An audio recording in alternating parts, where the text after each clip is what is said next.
La puissance miraculeuse de votre subconscient. Chapitre 3 du livre Exploiter la puissance de votre subconscient du docteur Joseph Murphy. La puissance de votre subconscient est énorme. Il vous inspire, vous guide, il vous révèle les noms, les faits et les lieux que détient votre mémoire. Votre subconscient déclenche le battement de votre cœur, il contrôle la circulation de votre sang, règle votre digestion, votre assimilation et votre élimination. Lorsque vous mangez un morceau de pain, votre subconscient le transforme en tissu, en muscles, en os et en sang. Ce processus dépasse l'entendement de l'homme le plus sage de la Terre. Votre subconscient contrôle tous les processus vitaux, toutes les fonctions de votre corps, et il connaît la réponse à tous les problèmes. Votre subconscient ne dort jamais, ne se repose jamais. Il est toujours à l'ouvrage. Vous pouvez découvrir sa miraculeuse puissance en lui exposant clairement, avant de vous endormir, que vous souhaitez qu'une certaine chose s'accomplisse. Vous serez ravi de constater que des forces seront libérées en vous, qui vous donneront le résultat désiré. Voilà donc une source de puissance et de sagesse qui vous met en rapport avec l'omnipotence, c'est-à-dire avec la puissance qui fait tourner le monde, qui dirige les planètes dans leur course et qui fait briller le soleil. Votre subconscient est la source de vos idéaux, de vos aspirations et de vos impulsions altruistes. C'est par le subconscient que Shakespeare perçut les grandes vérités cachées pour la plupart des hommes de son temps. Indubitablement, c'est la réponse de son subconscient qui permit au sculpteur grec Phidias d'exprimer dans le marbre et dans le bronze la beauté, l'ordre, la symétrie et la proportion. C'est le subconscient qui fit peindre à Raphaël ses Madones. À Ludwig van Beethoven, il inspira ses symphonies. En 1955, je fis des conférences à la Yoga Forest University, Rishikesh, en Inde, et je m'entretins avec un chirurgien de Bombay qui s'y trouvait en visite. Il me parla du docteur James S. Dye, chirurgien écossais, qui travaille au Bengale avant que ne fussent découverts l'éther et les autres moyens d'anesthésie moderne.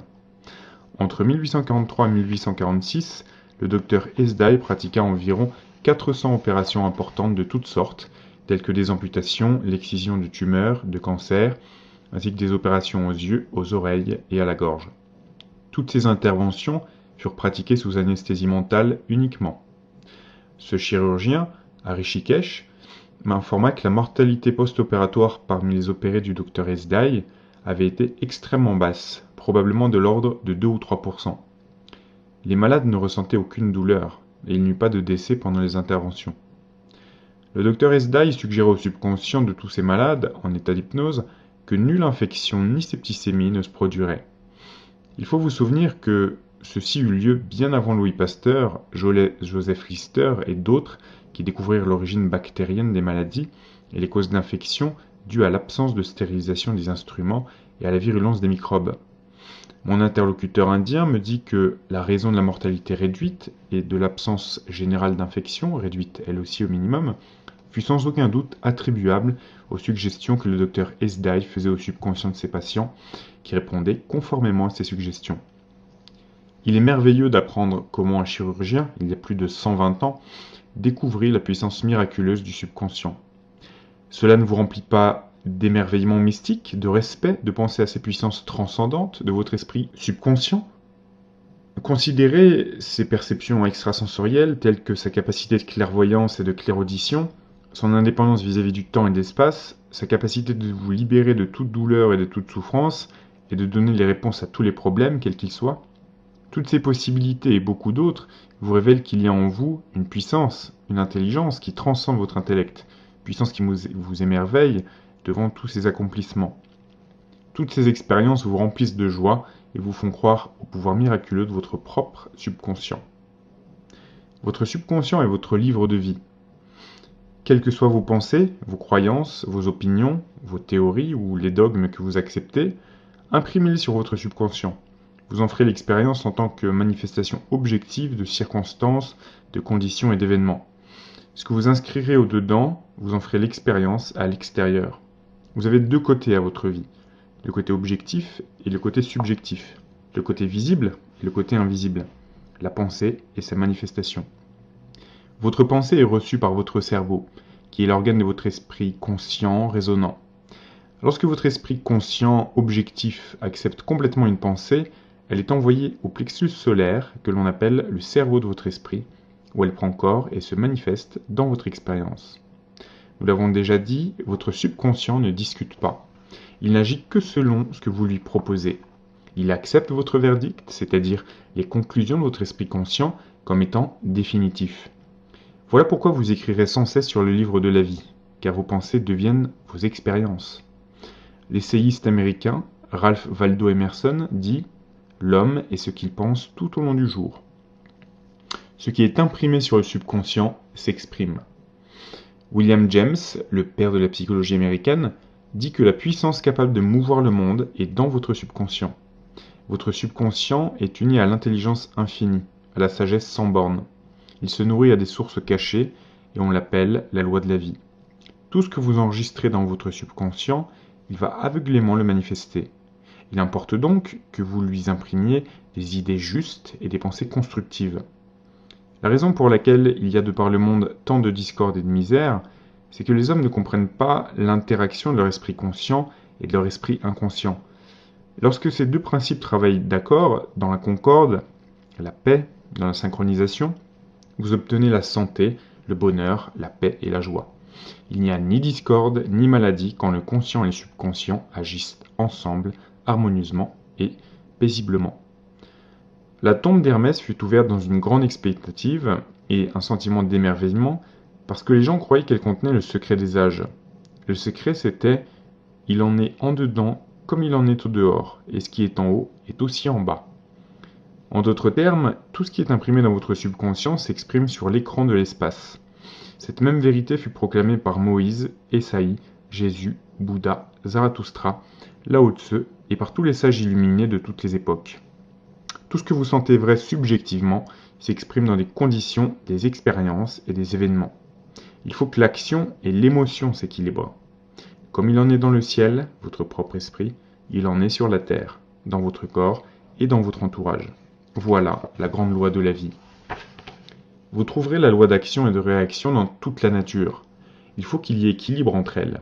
C'est alors que l'harmonie s'ajoute à l'équilibre. Vous êtes ici-bas pour permettre au principe de toute vie de passer rythmiquement et harmonieusement à travers vous. Ce que vous recevez et ce que vous donnez doit être à égalité. L'impression et l'expression doivent être égales. Toute votre frustration provient de désirs insatisfaits. Si vous pensez négativement, destructivement et de façon erronée, ces pensées engendrent des émotions destructrices qui vont chercher à s'extérioriser. Étant de nature négative, ces émotions s'expriment fréquemment par des ulcères, des troubles cardiaques, de l'hypertension et par des états d'anxiété. Quelle idée, quel sentiment entretenez-vous à votre sujet en ce moment? Chaque partie de votre être exprime cette idée.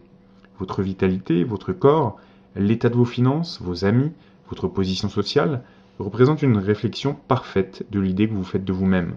Ceci est la signification véritable de ce qui s'imprime dans votre subconscient et qui s'exprime dans toutes les phases de votre vie. Nous nous nuisons à nous-mêmes en entretenant des pensées négatives. Combien de fois vous êtes-vous fait mal en vous mettant en colère, en étant plein de crainte, de jalousie ou de sentiments de vengeance?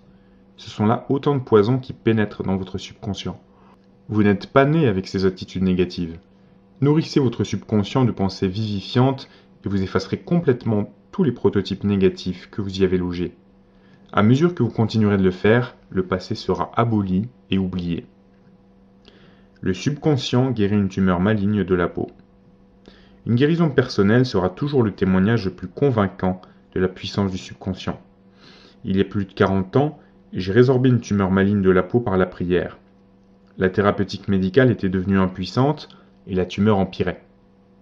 Un pasteur, doué d'une profonde connaissance de la psychologie, m'expliqua le sens profond du 139e psaume dans lequel il est dit « Tous mes membres furent inscrits dans son livre, formés en continuation, avant qu'aucun d'eux n'existe. » Il m'expliqua que le terme livre signifie l'esprit subconscient qui créa et façonna tous mes organes à partir d'une cellule invisible. Il me fit remarquer aussi que, puisque mon subconscient avait fait mon corps, il pouvait aussi le recréer et le guérir selon le prototype parfait qu'il contenait. Ce pasteur me désigna sa montre et me dit « Cette montre a été faite par un horloger et celui-ci en eut d'abord l'idée dans son esprit avant que la montre ne devint une réalité objective. Et si la montre se dérègle, l'horloger sait comment la régler. » Mon ami me rappela que l'intelligence subconsciente qui créa mon corps était comme l'horloger et qu'elle savait exactement comment guérir, restaurer et diriger toutes les fonctions vitales et tous les processus de mon corps, mais que j'avais à lui donner l'idée parfaite de la santé. Cela, ce serait la cause, la guérison serait l'effet. Je me mis à prier de la façon simple qui suit. Mon corps et tous mes organes furent créés par l'intelligence infinie de mon subconscient. Elle sait comment me guérir, sa sagesse façonne tous mes organes, mes tissus, mes muscles et mes os. Cette présence curative infinie qui est en moi transforme à présent chaque atome de mon être et me rend sain et parfait. Je rends grâce pour la guérison qui, je le sais, s'accomplit maintenant. Les œuvres de l'intelligence créatrice qui est en moi sont merveilleuses. Je priais ainsi à haute voix pendant environ 5 minutes, 2 ou 3 fois par jour, répétant la simple prière ci-dessus. Au bout d'environ 3 mois, ma peau était saine et parfaite. Comme vous le voyez, tout ce que je fis, ce fut de donner à mon subconscient des prototypes vivifiants de santé, de beauté et de perfection, oblitérant ainsi les images et les prototypes mentaux négatifs qui s'étaient logés dans mon subconscient et qui étaient la cause de tout mon mal. Rien n'apparaît sur votre corps si ce n'est l'équivalence mentale de ce qui est dans votre esprit. En transformant votre esprit, en le saturant d'incessantes affirmations, vous transformez votre corps. Voilà la base de toute guérison. Tes œuvres sont merveilleuses et mon âme, mon esprit subconscient, le sait bien. Psaume 139, verset 14. Comment le subconscient contrôle toutes les fonctions du corps? Tandis que vous êtes éveillé ou endormi dans votre lit, l'action incessante, inlassable de votre subconscient contrôle toutes les fonctions vitales de votre corps sans l'aide de votre conscient. Par exemple, pendant votre sommeil, votre cœur continue de battre rythmiquement. Vos poumons ne se reposent pas et le processus d'inhalation et d'exhalation par lequel votre sang absorbe l'air pur se poursuit tout comme lorsque vous êtes éveillé. Votre subconscient contrôle vos processus digestifs et vos sécrétions glandulaires ainsi que toutes les mystérieuses opérations de votre corps. Les poils continuent de pousser, que vous soyez endormi ou éveillé. Les savants nous apprennent que la peau sécrète beaucoup plus de transpiration pendant le sommeil que pendant l'état de veille. Vos yeux, vos oreilles et vos autres sens sont actifs pendant le sommeil. Par exemple, beaucoup de nos grands savants ont reçu pendant leur sommeil des réponses à de difficiles questions. Ils en virent la réponse en rêve. Souvent, votre esprit conscient gêne le rythme normal de votre cœur, de vos poumons et le fonctionnement de votre estomac et de vos intestins en étant plein de soucis, d'anxiété, de crainte et de dépression. Les prototypes de pensée entravent le fonctionnement harmonieux de votre subconscient. Lorsque vous êtes troublé mentalement, le mieux est de vous détendre, de vous laisser aller et de tranquilliser les rouages de votre pensée. Parlez à votre subconscient, demandez-lui de prendre le commandement dans la paix, l'harmonie et l'ordre divin. Vous verrez que toutes les fonctions de votre corps redeviendront normales. Ayez soin de parler à votre subconscient avec autorité et conviction. Il se conformera à votre ordre. Votre subconscient cherche à préserver votre vie et à rétablir à tout prix votre santé. C'est lui qui vous fait aimer vos enfants, qui eux aussi illustrent un désir instinctif de préserver toute vie. Supposons que vous ayez absorbé par accident une nourriture malsaine. Votre subconscient va vous le faire régurgiter. Si par inadvertance vous absorbez quelques poisons, vos pouvoirs subconscients se mettraient à le neutraliser. Si vous vous confiez complètement à sa miraculeuse puissance, vous seriez entièrement rendu à la santé. Comment faire travailler le subconscient à votre profit? La première chose à réaliser, c'est que le subconscient agit continuellement. Il est actif jour et nuit, que vous agissiez ou non sur lui. Votre subconscient est le constructeur de votre corps, mais vous ne pouvez percevoir, vous ne pouvez entendre consciemment ce silencieux processus intérieur. Vous avez affaire à l'esprit conscient et non à votre subconscient. Occupez donc votre conscient par l'expectative du meilleur et assurez-vous que les pensées que vous entretenez habituellement sont basées sur tout ce qui est beau, vrai, juste et bienséant. Commencez à présent à prendre soin de votre esprit conscient. Étant convaincu dans votre cœur et dans votre âme que votre esprit subconscient exprime, reproduit et manifeste toujours ce qui est conforme à votre mode de pensée habituel. Souvenez-vous que, de même que l'eau prend la forme du tuyau dans lequel elle coule, le principe vital qui est en vous coule à travers vous selon la nature de vos pensées. Affirmez que la présence curative de votre subconscient coule à travers vous en tant qu'harmonie, santé, paix, joie et abondance. Pensez à elle comme à une vivante intelligence, un merveilleux compagnon. Croyez fermement qu'elle coule à travers vous pour vous vivifier, vous inspirer et vous enrichir. Elle va répondre très exactement selon votre affirmation. Il vous est donné selon votre foi. Le principe curatif du subconscient guérit des nerfs optiques atrophiés. Le cas célèbre et authentique de Madame Beer en France est consigné dans les archives du Bureau des consultations médicales de Lourdes. Madame Beer était aveugle, ses nerfs optiques étaient atrophiés. Elle se rendit à Lourdes et fut miraculeusement guérie. Ruth Cranston, une jeune femme protestante qui fit une enquête sur les guérisons de Lourdes, écrivit dans la revue McCall's en novembre 1955 ce qui suit au sujet de Madame Beer. À Lourdes, elle retrouva la vue, incroyablement, ses nerfs optiques restant toujours sans vie et inutiles, comme le certifièrent plusieurs médecins après des examens répétés. Un mois plus tard, un nouvel examen révéla que le mécanisme visuel était redevenu normal. Mais au début, pour autant que les examens médicaux le révélèrent, Madame Beer voyait avec des yeux morts. Je me suis rendu à Lourdes à plusieurs reprises et j'ai été moi aussi le témoin de guérison. Comme nous l'expliquerons dans le prochain chapitre, il n'y a aucun doute que des guérisons s'accomplissent dans bien des églises tout autour du monde, qu'elles soient ou non chrétiennes. Madame Beer ne fut pas guérie par les eaux de Lourdes, mais par son propre subconscient qui répondit à sa foi. Le principe curatif caché dans son subconscient répondit à la nature de sa pensée. La croyance, la foi, est une pensée maintenue dans le subconscient. Cela veut dire que l'on accepte quelque chose comme vrai. La pensée qui est acceptée s'exécute automatiquement. Indubitablement, Madame Beer se rendit à Lourdes animée d'une grande foi pleine d'expectatives, ayant dans son cœur la conviction qu'elle serait guérie. Son subconscient répondit en conséquence, libérant les forces curatives toujours présentes. Le subconscient qui crée à l'œil peut certainement redonner la vie à un nerf mort. Il vous est donné selon votre foi. Comment donner à votre subconscient l'idée de la santé parfaite? J'ai connu à Johannesburg, en Afrique du Sud, un pasteur protestant qui m'expliqua la méthode dont il s'était servi pour donner à son subconscient l'idée de la santé parfaite. Il avait un cancer du poumon. Sa technique qu'il m'exposa, écrite de sa main, fut la suivante. Plusieurs fois par jour, je m'assurais d'être complètement détendu mentalement et physiquement. Je détendais mon esprit en lui parlant comme suit. Mes pieds sont détendus, mes chevilles sont détendues, mes jambes sont détendues, mes muscles abdominaux sont détendus, mon cœur et mes poumons sont détendus, ma tête est détendue, tout mon être est complètement détendu. En 5 minutes environ, je me trouvais dans un état de somnolence et j'affirmais alors la vérité suivante. La perfection de Dieu s'exprime à présent à travers moi. L'idée de la santé parfaite remplit maintenant mon subconscient. L'image que Dieu a de moi est une image parfaite, et mon subconscient recrée mon corps en parfait accord avec l'image parfaite qui est maintenue dans l'esprit de Dieu. Ce pasteur fut parfaitement guéri. Voilà quel en est le moyen simple et facile de donner à votre subconscient l'idée de la santé parfaite. Un autre moyen merveilleux est celui de l'imagination scientifique disciplinée. Je dis à un homme qui souffrait de paralysie fonctionnelle de se voir, avec acuité, marchant dans son bureau, de se sentir toucher son bureau, répondre au téléphone et faisait tout ce qu'il ferait ordinairement s'il était guéri. J'ai expliqué que cette idée et cette image mentale de santé parfaite seraient acceptées par son subconscient. Il se mit à vivre son rôle et se sentit vraiment revenu à son bureau. Il avait compris qu'il donnait à son subconscient de quoi travailler positivement. Son subconscient était le film sur lequel s'imprimait l'image qu'il créait. Un jour, après plusieurs semaines de ce conditionnement fréquent de son esprit par cette image mentale, le téléphone sonna, comme ça avait été convenu, et ne cessa de sonner alors que sa femme et son infirmière étaient sorties. Le téléphone était à 10 mètres de lui, néanmoins, il parvint à répondre. Dès cet instant, il fut guéri. La puissance curative de son subconscient avait répondu à son image mentale et la guérison avait suivi. Cet homme avait eu un blocage mental qui empêchait l'impulsion du cerveau d'atteindre ses jambes.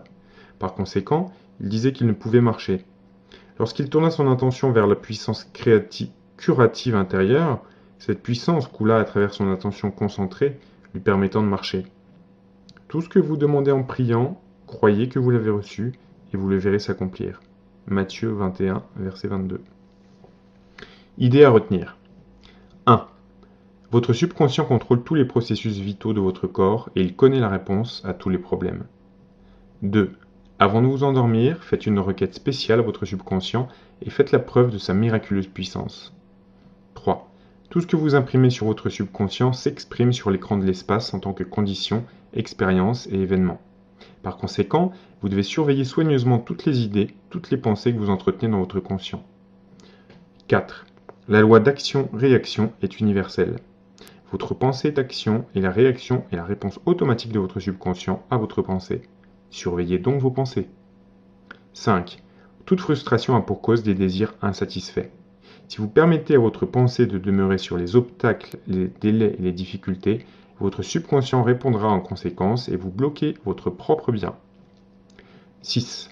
Le principe de toute vie coulera à travers vous rythmiquement et harmonieusement si vous affirmez consciemment « Je crois que la puissance subconsciente qui me donna ce désir l'accomplit à présent à travers moi. Ceci dissout tous les conflits. » 7. Vous pouvez altérer le rythme normal de votre cœur, de vos poumons et de vos autres organes en entretenant le souci, l'anxiété et la crainte. Nourrissez votre subconscient de pensées d'harmonie, de santé et de paix, et toutes les fonctions de votre corps redeviendront normales. Occupez votre esprit conscient de l'expectative du meilleur. Votre subconscient reproduira fidèlement votre mode de pensée habituel. 9. Imaginez l'heureux dénouement, la solution de votre problème. Sentez la joie de l'accomplissement. Ce que vous imaginez et sentez va être accepté par votre subconscient qui va le produire. Voilà, j'espère que vous avez apprécié cet extrait du livre de Joseph Murphy. Je vous ai mis le lien du livre dans la description si vous intéresse.